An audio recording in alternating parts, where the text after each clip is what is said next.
Welcome to this high protein vegan meal prep.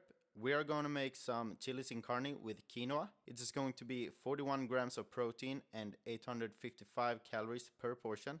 Full macros are in the end screen of this video if you're interested.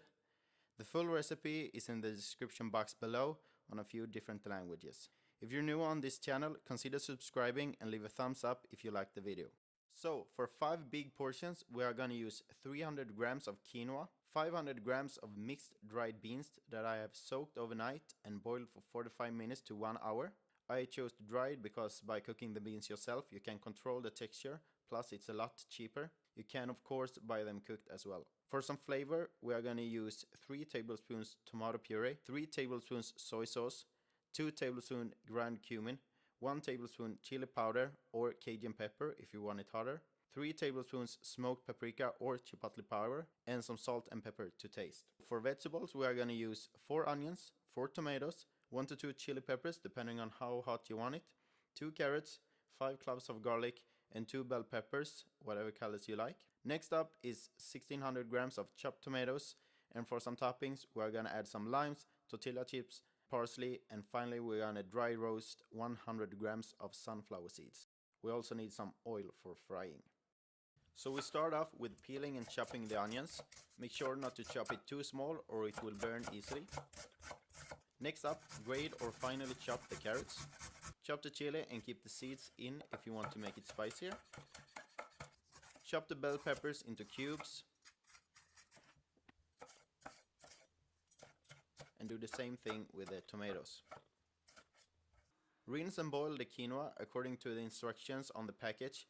Usually it's around 15 minutes on a low heat. So for the chili, we start by frying the onions on a medium heat in some vegetable oil. After a few minutes, it will be soft and golden like this. And then you add the carrots, chili and garlic. After 5 to 10 more minutes, add the soy sauce, tomato puree and the spices.